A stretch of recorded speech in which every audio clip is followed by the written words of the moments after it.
Hey guys, what's going on? John here from What's Spinning, here tonight to chat about this new Bambara album, Stray. Bambara are a Georgia-based post-punk band, and ever since their coming out party in 2013, these guys have really just had a sound that I can't get enough of. Their debut album, Dream Violence, talk about a perfect title. Between the blasts of energy and wild performances, all amongst this very shoegaze, very dreamy atmosphere, made for a really compelling listen.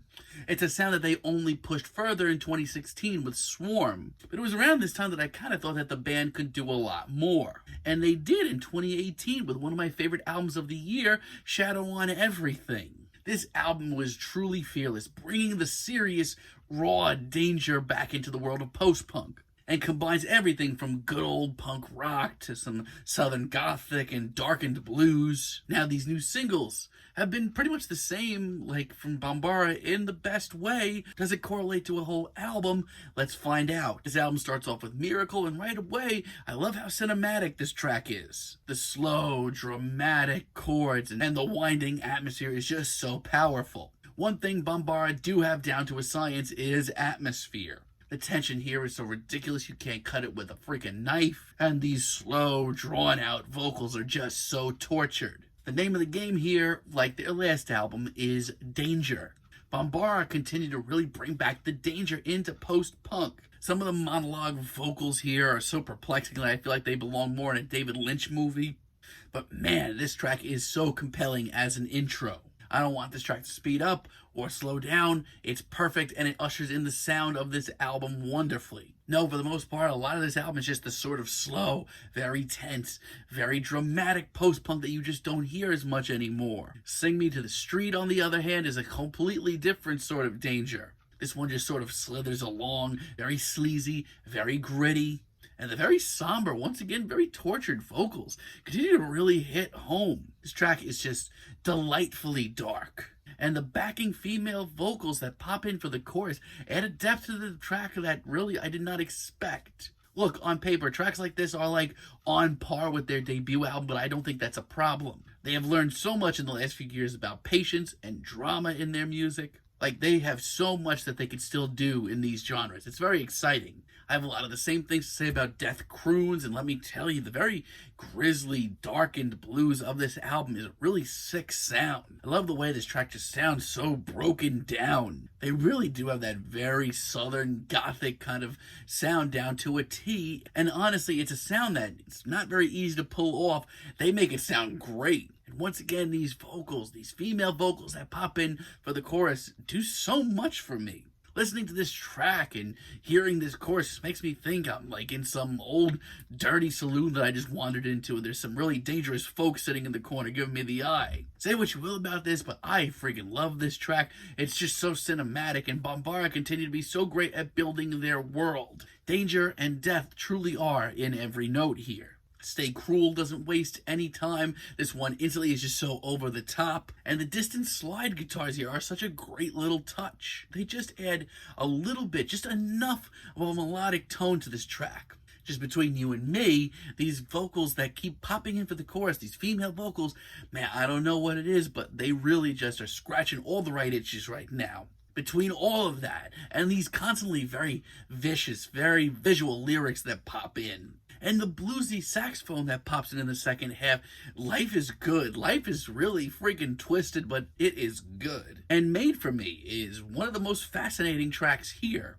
I love how lush and how colorful this track is. This pushes Bambara's universe even further. It still creeps along very daintily. I feel like listening to this that we're watching some scene and there is a killer off in the distance or just waiting out of shot.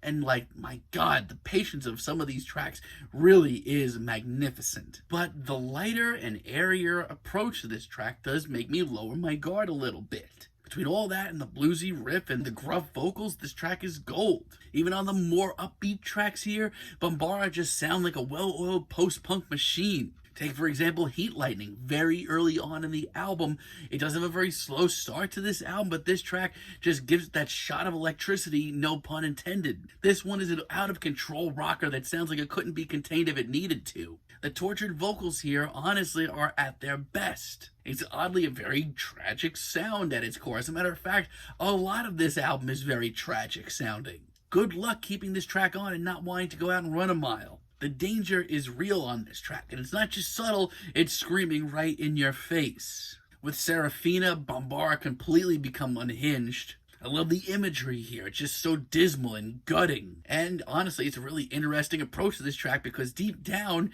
there really is this sort of retro, weird, boy meets girl kind of story. But it's the grimiest and grittiest and most disturbing story I've heard in that kind of wheelhouse in many years. It's upbeat, it's off the rails. Hell, Bambara have completely ripped the rails off the ground. And I'll be honest, I didn't know what to think of Ben and Lily at first. The very sunny intro to this track really caught me off guard. But it very quickly takes off. Once again, it's this very raucous, very rowdy punk jam that sounds like it belongs in the rowdiest corner of David Lynch's Roadhouse. It's a real ripper. I just love how thumping and out of control this track is. I mean, yeah, you can argue that this is nothing new from Bambara. You could have heard a track just like this on their last album. But their sound continues to be so incredibly fresh, I cannot be mad with this.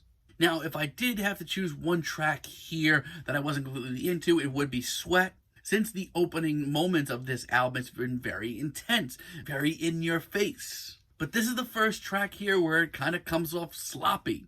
Bambara combined a lot of genres, and this is the first time that it's just come off pretty messy, honestly. And these vocals here are not nearly as good as they should be. But I will say this, Machete is a decent finale, not a great finale. Like, it's nice to hear that this album is ending off with some serious swagger to it. It lumbers along with a pretty strong bass line. I honestly feel like Danger is closer here than it has been on any other track. Not to mention the very twisted lyrics are pretty awesome. But I will say this, I kind of wish this track had some more teeth to it. I feel like with this one, Bambara kind of took the basics of every other track here and just rehashed them a little bit. And that's fine. It still has a great sound to it because this album has a great sound to it. But the truth is, this isn't the wild or eclectic or intense finale that this could have been, but it's still pretty good. So overall, I think this is on par with the last Bambara album, and that is not really a bad thing at all. Post-punk these days, you're not hearing a lot of wild or new things in these genres, but Bambara continue to bring back the raw power and danger and viciousness of these genres. They blend together punk rock and post-punk and gothic rock and southern gothic and blues and soul and all of these other things in a really great way for a very vicious, off-the-rails, and very tense album that is just so visual and really, really entertaining. I'm feeling a strong 8 on this album, but let me know what you guys think down below. If you like the video, be sure to give us a like, give us a subscribe, and let me know down below what you would like for me to chat about in the future. Until next time, have a great day, guys.